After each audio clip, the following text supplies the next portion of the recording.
So you can break the handstand training down into lots of different components. You can have conditioning, strength, balance, skill.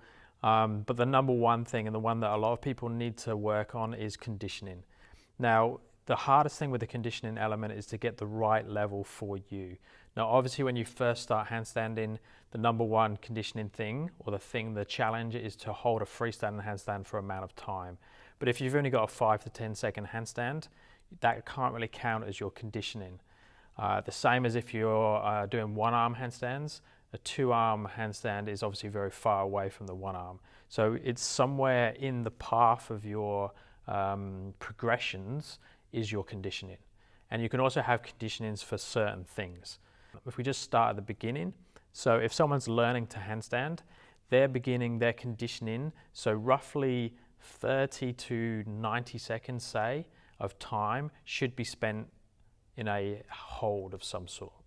Now that could be a front line drill or back line drill, so that's holding a position for a set amount of time where you need to breathe. And you should be able to hold a conversation ideally while you're doing it.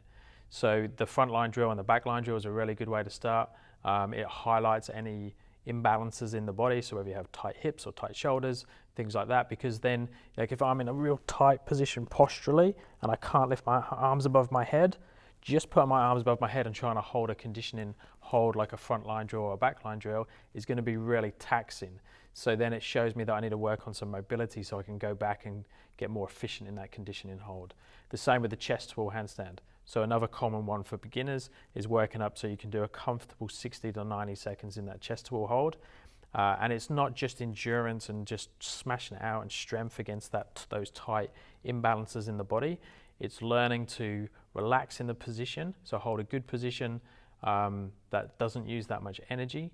And then if you do need to come away and do some mobility work to open that up and allow you to hold for longer, then you obviously need to do that and assess that. So with the conditioning on that front line, back line and chest to wall handstand position, ideally we want to be aiming around the 30-second plus mark, ideally going more towards 60 to 90 seconds. And again, we want to hold that position where we can hold a conversation, we could breathe quite normally. Once you get to the level that you're freestanding, then there'll be a point where the chest to wall handstand can sort of disappear and you can go into freestanding holds. Now, what you want to be as, it's not just can you hold a 60-second hold, it's can you kick up to a freestanding hold and hold for 30 plus seconds like every other go. Because if it takes you 25 kick-ups to go up and do a conditioning hold, you're going to use all your energy up first. So we want to be able to kick up and hold consistently to turn the freestanding hold into our conditioning hold. Then once you can hold a long, straight 60-second hold, 90-second hold for conditioning, then we could play around with it and change it in some way. So you could do shapes. You could change between different shapes and still hold for a set amount of time. You could hold a particular shape.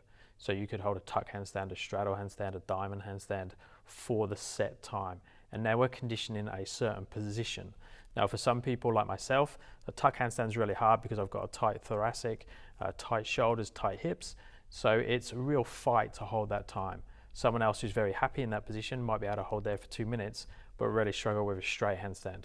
So you need to be realistic with the positions that you need to work for conditioning, but also look at yourself and say, okay, maybe my thoracic or my hips are too tight. Conditioning hold's not going to open that up. It's going to help you a little bit, but really you need to do the stretch and then go back and do the conditioning hold. The other thing we can start to work on is things like head position. So I could look at the floor, I could look away, I could look at my toes, and again do those conditioning holds and build that specific time up for that specific skill or position. One arm handstand, exactly the same. Conditioning holds don't tend to be quite so long because the movement is more intense, but we still want to be working up to like 10-second plus, up to 30 seconds of fingertip holds, and then to the point where you can hold one arm handstands for around 15-30 seconds. And again, the consistency of that is really important. So basically assess your level of training and look at the things that you can hold for time, roughly that 30 to 60-second hold that's going to challenge you, but you can hold with okay quality and get better at that and increase your capacity to hold for longer. So One thing that's interesting is, and it's a conversation I have quite often, is how far shall you take the hold before you come out of it? Because if I hold a 2-minute handstand, there's going to be some change in my position. So here is a 2-minute handstand that I've done for this video. Once I get over the 1.5 minute, you can see my body line is changing. So this is with no real warm up in mobility or anything.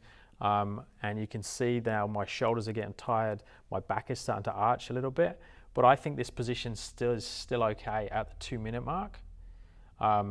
It's how far you take it. Should you go to something like this where your body's really collapsing and you collapse on the floor? I don't think so. I think there needs to be a point where you can come out of the position with control. So you don't want to get to a point where you're going into a faulty position. So if you're learning a chest tool handstand and your shoulders start to sag and your back starts to sag and something else touches the wall and you can't recover, that's your time you should come down. So that's my idea on those. It's the same with the shapes, the same with the head positions, the same with the one arms. As soon as the quality goes to a point where it's a bad position, I would pull out and come out of it.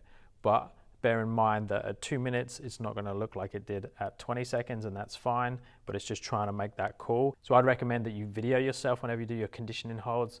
Normally from the side gives you the best idea and visualization of what your body's doing. Watch the shoulders, watch the back, the height of the body normally starts to collapse, and then it's just picking a time where you come out. A lot of people obviously with the freestanding handstands, it will be because they lose balance and they fall out. Oh yeah, so what I was talking about in terms of the focus group, so I've started a handstand focus group, so it's based on Facebook, but I run a Zoom class as part of that, so it's a weekly Thursday night handstand class. It's recorded, so if you can't make it live, that's fine. It's 7:15 in Perth PM, which is around lunchtime in Europe, and it would be the morning in most parts of America, around the 7-8 o'clock time, I think.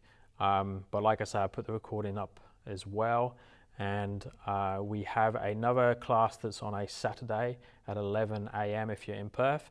Again, if you're not, that's one where we go into a project. So this week we just covered the press to handstand, and then we discuss it and we do videos and work on that project for the week, and then we start another project each Saturday. So there's Q&As in the group, there is video critique, so you can put videos up and I can critique, and we can start a discussion around certain things. Yeah, so it's something I've just started off and so far it's working really well. If you're interested in that, send me a DM and we can go from there.